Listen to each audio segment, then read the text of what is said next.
not know who my opponent is, how radical his views are, and how he would fundamentally change our country. He's out of step with George's values. So she again peaches the very notion that Reverend Warnoff would be very much radical to be out of step with the George's value. That means he could not catch up with the very tonal shades of Georgians because she's offbeat and she's out of tune with the fundamental belief cherished by Georgians. In the second round, you'll get a chance to ask questions of each other. Lisa has one last question here for Senator Loeffler. Senator Loeffler, good evening. State election official Gabriel Sterling proclaimed this has to stop. He was referring to threats against election workers, Governor Kemp, and the Secretary of State who received death threats. Sterling warned that false claims of widespread election fraud could lead to violence. He said somebody's going to get killed. At his urging, you responded by denouncing the violence, but some didn't think that was enough. So tell us tonight, what is your message to those who would threaten officials, and have you made an effort to help lower the temperature on the behalf of the... So the question is about her attitude, how she would like to address this type of imminent threat that had already posed against the state officials, including state governor and the state secretary of state and the high-ranking election officials who already had received a very imminent threat, saying that they could even actually be killed, especially concerning the state of secretary who was in charge of the election procedures, indeed had received a death threat. Senator Kelly Loeffler had already denounced it, but some say that that was not enough. She was somewhat wishy-washy about tamping down the very flaring violence that might actually incur serious result. Because there are certain folks who actually say that if this type of violence would continue, there must be one victim who would be killed. There should be a radical step taken to subside the temperature of violence, because the whole situation is taking a turn for the worse with this much more intensified narratives.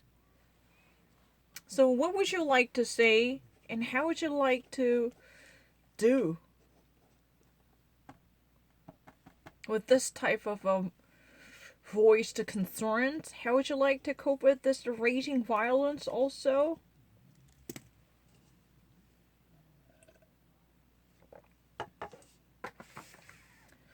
Think about it. She was not the person who would completely break ranks with President Donald Trump and his legal defense team, because he was more like sending out mixed messages. He refused to give out a clear answer when it comes to election fraud, and many of indications clearly implicated that her heart lies with the President Donald Trump. And which sounds really awkward because she was appointed by Brian Kemp. She experienced no election before to replace the retiring Senator Isaacson. In that condition, she even sent out a very clear message that would denounce Brian Kemp or even Secretary of State Raffensperger. Because she would have never washed her hands by clearly drawing a line between the election fraud claims and the legitimacy of Georgia election results. She was running a certain type of smear campaign by being very vague about her viewpoints. She declined to put down a firm stance on this issue. But she was more likely to side with the President Donald Trump by constantly putting herself on the stage with the President Donald Trump and David Perdue, who would have shared the similar sentiment about the election fraud. then do you not actually think that you're not actually doing enough to suppress this flaring violence? You're in charge of the state as a state senator. Then you should be responsible for instigation of violence. Don't you not think so? Do you think that you had done enough to stifle burgeoning risk factors that could bring about real consequence? What do you think? Republican Party. Well, absolutely. As someone who has been the subject of threats of violence, I absolutely denounce it. But here's what's at stake. The future of our country hangs on this state having free, fair, trusted elections. We have built an organization within our campaign to make sure that Georgians trust this process. And President Trump has encouraged Georgians to get out and vote because the future of the country is at stake on January 5th. We need folks to trust the process because that's what makes our democracy possible right here. We've got to get to the bottom of these investigations that have started too late. There's 250 investigations, including into Raphael Warnock's voter registration organization for the second time for trying to register voters in New York. That doesn't represent the voice of Georgia. I'm going to fight to make sure that we hold officials accountable for carrying out free, fair, trusted elections that are accurate. So she's been preaching a very mixed message. What she wants to say is, you need to actually trust the Georgian election system because, without firm commitment to public election system, then there will be no result that would be good enough to induce public consensus. Then that would signal a problem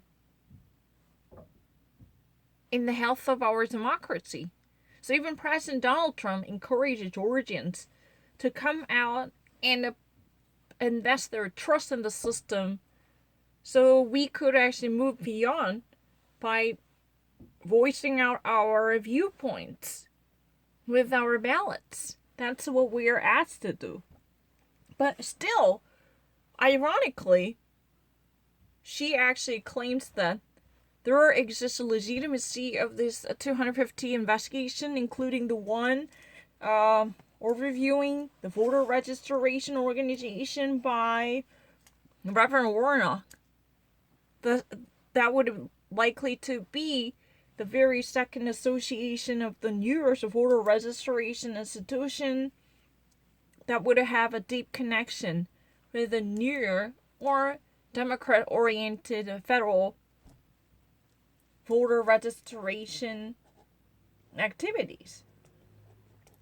Because they conceived that voter registration would eventually include people who are not entitled to cast ballots in the state of Georgia. But this type of multiplying voters would not represent equality. We need to actually bring back trust in our system to guarantee the most trusted and accurate voting system.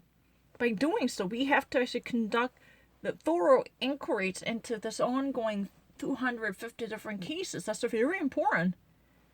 It sounds really kind of ironic. My question is then, how would you actually guarantee that this time you can actually put down a faith in the system? Meanwhile, you had no confidence in the previous system. How come, in between? In meantime, there had been a significant change to guarantee the transparency in the system. Because you asserted that there would be legitimacy, there would be validity to conduct this type of 250 different cases, to dig deeper into the possible voter fraud, because there could be rigged attempts to game the system, right?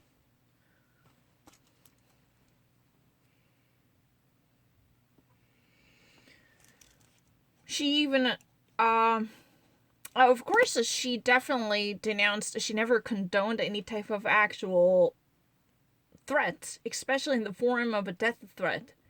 Because the Secretary of State Rauschenberg was indeed met with serious criticism, even connotating a death wish of his, right? And the State Senator Brian Kemp was also faced with certain difficulties, and many of the election officials in the state were harshly treated, and they're facing life-threatening circumstances verbally because this could not be substantiated yet. There had been no substantiated case to back up. However, there had been an underlying theme which could indicate a possible outburst of violence. So don't you not actually think that you had not done enough and you're not actually actively discouraging people from doing that or going violent? She definitely identifies herself as a non-sympathizer of this type of brutal violence, especially picking out people to target them. This type of behavior should be rejected, absolutely. However, she really believes that there should be a greater efforts to beef up transparency of the system. There should be a 250 different investigations that are still ongoing that should be handled with equity and fairness. In that way, we can guarantee equal and fair and most trusted election. And that is what we like to see by fixing the past problems. We expect to see much accurate results coming from the elections on January 3rd. Even President Donald Trump, who has been waging this election fraud war, asks people in Georgia to come out. Because you need to put down your faith in the system, keeping the faith with the Georgian election system. In that way, we can improve the quality of democracy and we can ameliorate the democratic maturity in the system.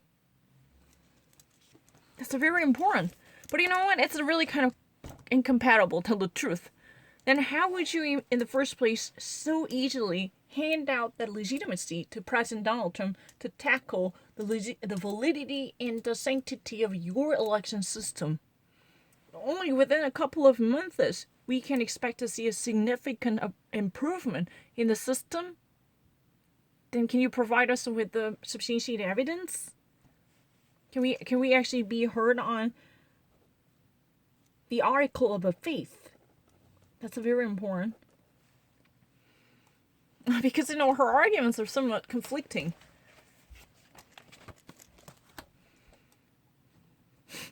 Again, I really hate her, tell the truth. But I love her robotic face. Her face is stunned. She's really like a stunned blood beauty who had no facial expression. So it's like a robocall repeating the same message. Radical Raphael Warnock. She's so funny. Is there any type of SNL skit mocking her? I mean, I love her. She's unbelievable. She's repeating Radical Raphael Warnock, Chuck Schumer, socialization. Oh my gosh, this lady is killing me because her face is just like the mannequin. I mean, can you believe it? She had her face completely botoxed. It's like a botox face, like the picture perfect blonde beauty with no facial expressions. It's like a cyborg.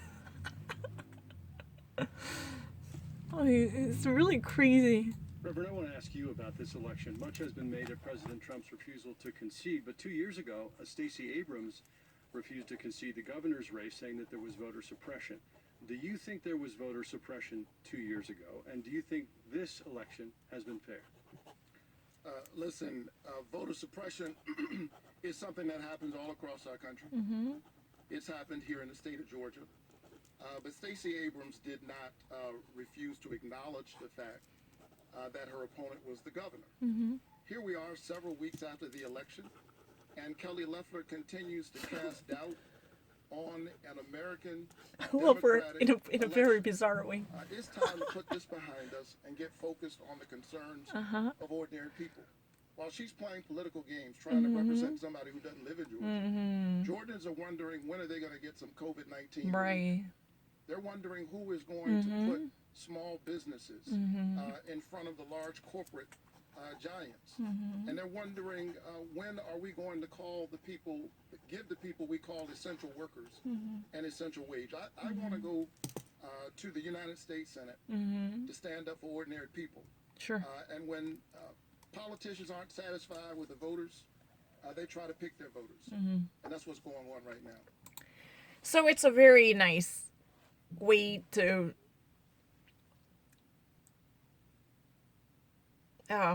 convey the message, I think. But the question is, no one asked you about the voter fraud argument by Donald Trump.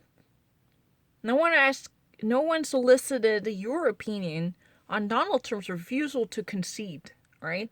But however, we can actually ask this question. And also that question too. Stacey Abrams, 2 years ago in 2018, when she actually ran for Georgia's governor, she experienced certain problems associated with voter suppression. Some call it voter fraud claims, some called very active voter suppression. But she eventually, after the initial recount claim, she accepted the result. She never actually brought this to court beyond the initial recount claim. So what do you think about this issue? Do you believe that there was voter fraud or voter suppression? And what do you think about Donald Trump's refusal to make a concession? Your opinion. Reverend Raphael Warnock said, Stacey Abrams was indeed a victim of voter suppression. But voter suppression is not a matter that would be demarcated in the state of Georgia. Because across the nation, there's millions of voters whose voices are just being silenced because their ballots are stolen unwittingly, inadvertently. That's a voter suppression. Some of African Americans were automatically categorized as felons. It's no secret, right? Or some of the Hispanic immigrants who were actually considered as illegal aliens who have no legal rights to cast their ballots. This type of disenfranchisement using a variety of tactics would be so popular. And once these type of illegal activities are being done, with the active calculation to minimize the turnout of their opponents' supporters, we call this voter suppression, right? It's really a little bit different from the regular voter fraud.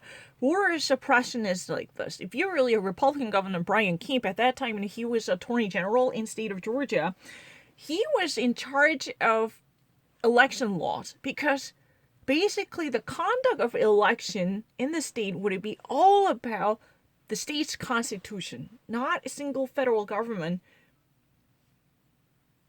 case could have a superiority to change the direction of election results legislation or any legislative words concerning the election, like tally up or canvassing or apportionment, etc. All right? But the problem is, he actually actively disenfranchised many of black voters, saying that they're either violent or they were not registered. They didn't follow proper registration procedures by changing the rules, saying that there should be photocopied identity or there should be documented address as an evidence to prove their current residence. They should have brought more of a documents to back up their identity where there are lots of complicated rules, or in a very stealthy way. In a stealthy way, they change it. The very due date of registration, the initial registration and the second registration, to perplex many of voters who might not have a time to follow every other procedure, or they would actually misinform certain section of the region with an effort to oppress their turnout. Oh, these people should never be heard. If they come out, then I'm going to be besieged by or defeated by Stacey Abrams. Stacey Abrams was at that time former state legislative lawmaker, state legislator. And Brian Kemp was state attorney general in charge of the Georgia's Justice Department. And he is now the governor of the state, but he is being attacked by President Donald Trump, and he is being attacked by Kelly Loeffler. Kelly Loeffler was appointed by him. Kelly Loeffler would have never been a senator if Brian Kemp had not put her in that position. That's quite funny, right? But if I ever actually go back to the regional point, Reverend Raphael Warnock was very clear about the issue. Stacey Abrams was graceful enough to accept the election result, no matter how painful that was. But that type of the same behavior expected from reasonable and responsible leader in our community was not being seen in Washington, D.C. because our president is not backing down. In reverse, he has been constantly brewing certain radical conspiracies to fool other people. But what's worse is this nation needs focus on the very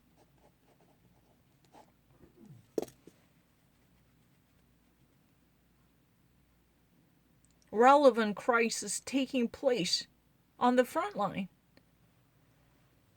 Because so many people are dying out, and the ordinary people who are shutting down their business, who are licking their fingers out of hunger, they're not being fully heard. Because the entire nation, even state like Georgia, is being caught up in very wasteful, pointless battle for no reason. While every single minute counts to save the people dying economically or pathologically. This is really the message. It's time for us to think about how we can actually better govern the nation instead of waging another brutal battle. This type of combat would be so pointless. But we also need to recognize this. This is a long-term suppression. There had been numerous cases reported that were likely to disfavor colored voters. Why? Because they have a clear tendency to vote for Democrats. So Republicans across the nation, they sometimes have relied on very deceitful stratagem simply to remove their participation by handcuffing them legally. So their rights are not going to be recognized, and their voting rights are not being redeemed. Why? Because they had to overcome massive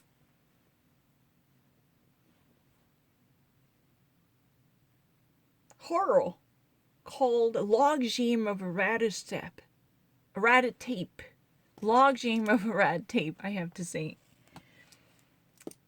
Because more and more legislators from the red states are adopting such cunning policies designed to suppress voter turnout from minority districts.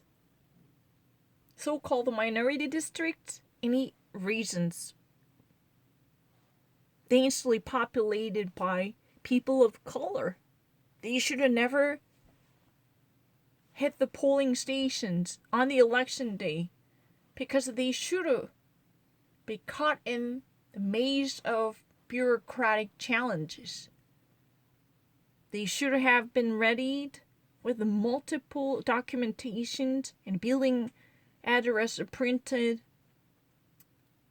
bills or receipts or mail to prove their current residency.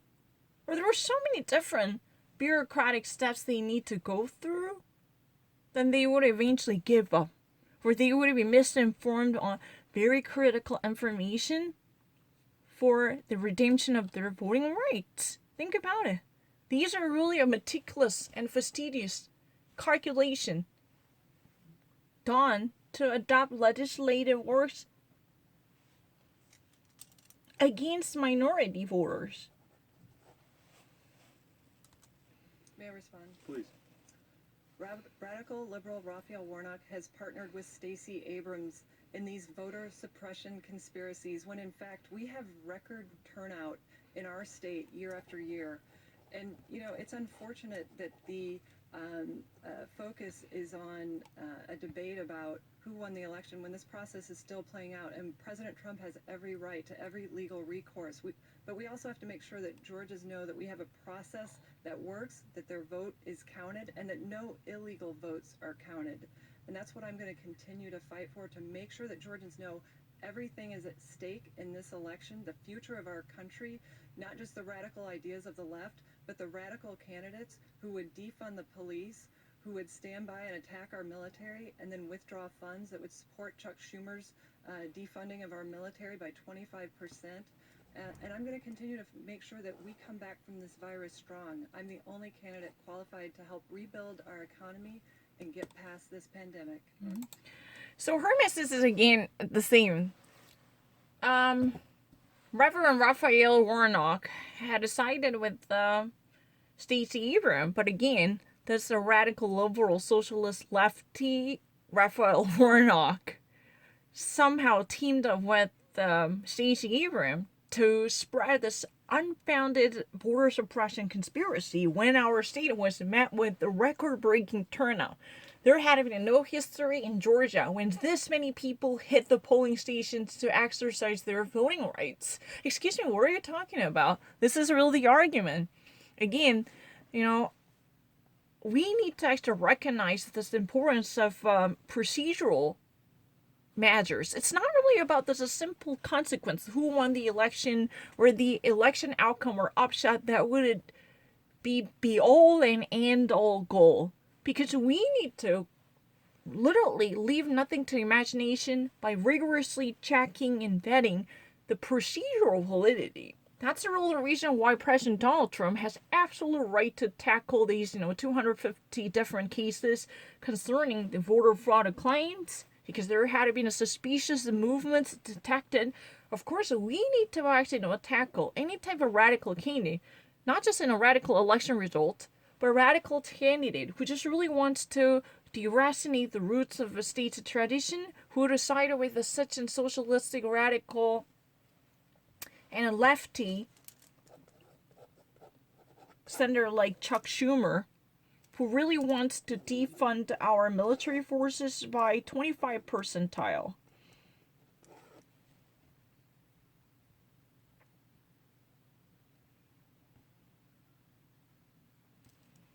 Yeah, according to her statement, Chuck Schumer really wants to cut off of funds normally allocated to the U.S. military forces by shaving off the Pentagon budget. That's what has been said. And Raphael Warnock has been a vocal proponent of this type of left-wing agendas. That's the reason why he's been hanging out with Stacey Abrams, spreading unfounded argument about voter suppression, when so many people just came out to redeem their voting rights. There had been no period like this when we gathered and canvassed and collected this many ballots from the voters registered, of course we need to call out illegal and unregistered votes. These are not justifiable ballots. We need to actually make sure that there is such a thing as a procedural legitimacy. That's really the reason we need to look deeper into the consequential effects as well as a procedural method that eventually brought about this final outcome. It's not just about who won the election. We need to unravel the entire procedure.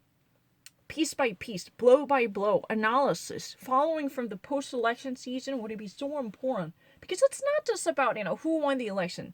This is simple recognition of the election outcome would be improper because there could be certain type of intervention coming from different side, or there could have been unqualified ballots which were somehow brought into the system. Maybe somebody who had to stuff the ballot box. There could be multiple possibilities which you could to range the validity of our election procedures. Those president's recourse would never be denounceable. That's illegitimate because the President Donald Trump has every right and reason to file for a lawsuit or demand additional investigations into these cases. Again, if he actually have a radical candidate, or if he had a certain type of radical ideology coming from the left wing in the Congress, we are very much authorized to go against them. Because we cannot leave our country in that way to our descendants. Before they would run away with this radicalization, before they would contaminate the entire brain of this nation with such a toxic and radical, unfounded ideologies. We need to hold control of the nation. That's what we are supposed to do.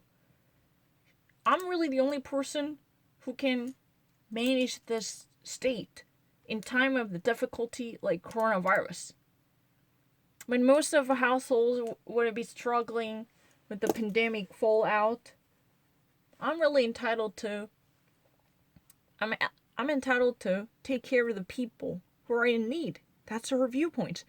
She says that she's really the only person who's been better suited to take care of the people in her state because she knows how difficult that trouble is and that she has a capacity to cope with a situation like a leader.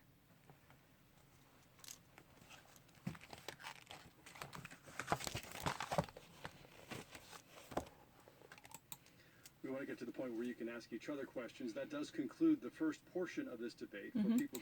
So, this would be the end of the first portion. So later they would actually give, two of them, each other talking back to each other. They may actually pose a question to each of this. Would it be available? Let's try to actually skip some of them. Just tuning in, you're watching the runoff debate for one of Georgia's 2 U.S. Senates. You get the first question. Pandemic. But I haven't watched it. You get the first question to Senator Loeffler. Thank you so much. Senator Loeffler, when you received the private briefing regarding the coronavirus pandemic, you dumped millions of dollars of stock in order to protect your own investments. And then weeks later, when there came an opportunity to give ordinary Georgians an extra $600 of relief, you said you saw no need and called it counterproductive. Why do you think it's counterproductive to help ordinary Georgians? So right now, Reverend Raphael Warnock questioned her on her somewhat morally dubious conduct, truly. Let's try to actually get to that question. When Senator Loeffler was receiving private briefing detailing the actual circumstances related to the coronavirus. Especially at the initial phase of the COVID-19 crisis, she allegedly dumped her stocks. That means that she sold off her stocks and shares in order to minimize her losses and to secure the actual money she could gain from that early move, right? Meanwhile, she denied any possible stimulus bill that might hand out $600 to each Georgian.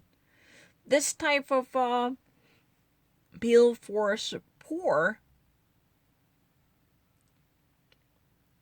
by allocating certain pocket money to Georgian households was denied. She said, quote unquote, counterproductive. Why would she ever think, or why did she ever think this type of activity would be counterproductive when she was engorged with making more money by taking action quickly to minimize her losses? But why millions of Georgians? Why would they ever have no chance to receive this amount of money in the midst of economic crisis? When she was being briefed on the severity of the coronavirus early on, she used this opportunity, this insider information technically, to sell off her shares so she could actually minimize any type of losses. That means that she would actually gain more by this early action. She sell off her, if she ever would sell off her shares, that means her investment insight could promise her more profits. That would be possible, right? If she had waited until the end of this session or quarter when the pandemic crisis got much worsened, then there had been a significant underestimation of the share prices, because each share would be downgraded due to the severe coronavirus. That could be possible. Everything is hypothetical because I cannot really know the very real circumstances concerning her private business. Somewhat hypothetical, not really 100%. If I ever actually make it very short, when you actually make that snappy move to gain most from this type of investment, then why would you actually think that giving or pumping more money into the everyday people in Georgia would it be so counterproductive and unnecessary? Why would you actually think that this type of financial aid to turn the situation around for every Georgian household so unnecessary? Why would you actually think that? Wait, what's the point? Someone like you who are so privileged to do so, can make early decision and early action to protect yourself from any type of scathing circumstances. Meanwhile, the rest of everyday people or ordinary or average household wouldn't be good enough to face the music with no protection. Do you think that they would actually bite the bullet and they need no help from the governmental authorities? Is that how you envision the role of government in the middle of a pandemic? Well, thank you for that question, because I've been completely exonerated. Those are lies perpetrated by the left-wing media and Democrats to distract from their radical agenda. Since I got to the Senate, I've worked hard to deliver relief to Georgians during this pandemic, and I'm continuing to do that. But look what Democrats have done. They have stood for stonewalling relief that I voted for twice in the Senate, to deliver relief to families, to farmers, to schools and hospitals. They're playing politics. That's what they're using their lies to cover up. The fact that they don't have a positive agenda to lift Georgians up. They want to defund the police, raise your taxes, implement the Green New Deal that would crush jobs and opportunity. And what I'm working on is making sure that we can get the economy going again, that we can drive forward after this pandemic. And I've been working side by side for my colleagues to make sure that we get that done, and we have delivered results. $47 billion that I brought here to Georgia saved 1.5 million jobs at small businesses. Reverend, you have.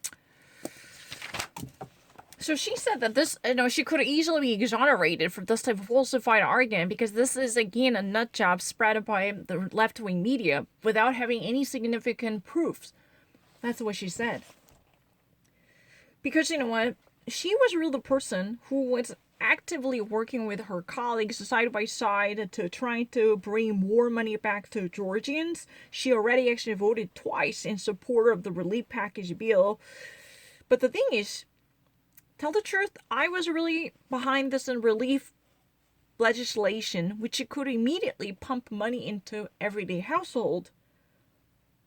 But if you ever actually look deeper into the case, Democrats, they were really the one getting in the way of this passage of the bill. They already stonewalled and obstructed the voting procedures on the floor by saying no, while I said yes for twice to legislate this bill, which was a proposal for a relief package.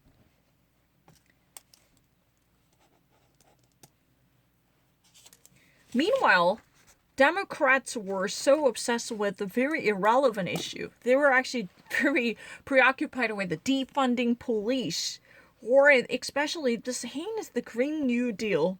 This would be a job killer. They would actually take, people's bread and butter opportunities away from them. And they've been so interested in taking money away from the military.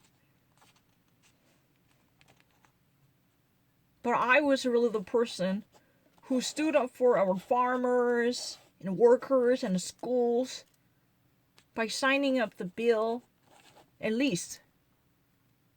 Because of this hard effort, I was actually being approved by my colleagues. She didn't really actually say that, but she implied that.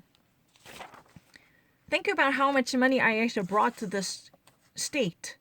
By working closely with the colleagues of mine, I somehow managed to secure $47 billion, which actually created 1.5 million jobs in the state. But instead, the Democrats, they've been actually driven by the radical hawks and the liberal nut jobs. They've been doing something really silly. They've been blocking the passage of the bill that could immediately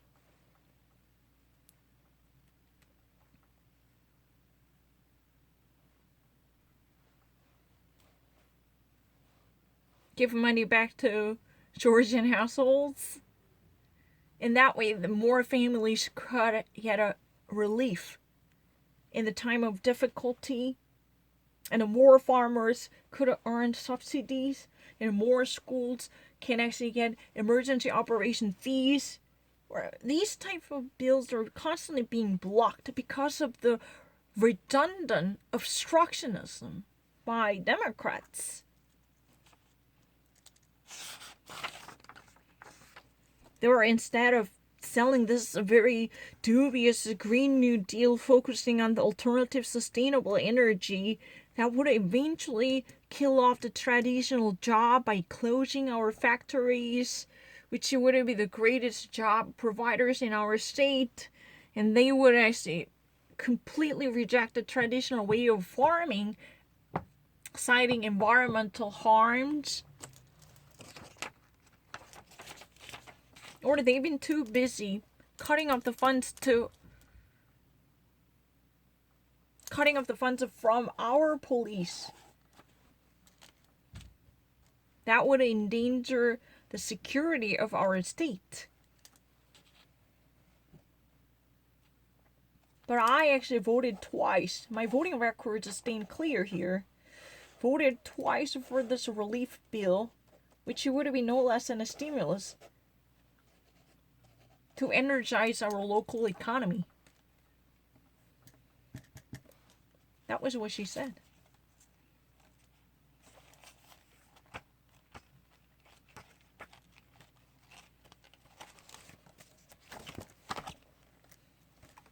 I have 30 seconds to respond if you'd like. Listen, I do not want to defund the police, and Kelly Loeffler knows it. But she keeps saying this because she wants to distract from her own record. The truth of the matter is, were it left up to her, Georgians would not have received the $600 of expanded unemployment insurance. And they haven't seen any relief in months. And she hasn't done anything. She's done nothing to provide relief for ordinary people, the folks I'm seeing all across this state who are in pain in the middle of this pandemic. Senator Loeffler, it's your turn to ask a So, Reverend Raphael Warnock's message is very clear. Kelly Loeffler just actually uses another sidekick to distract most of the voters.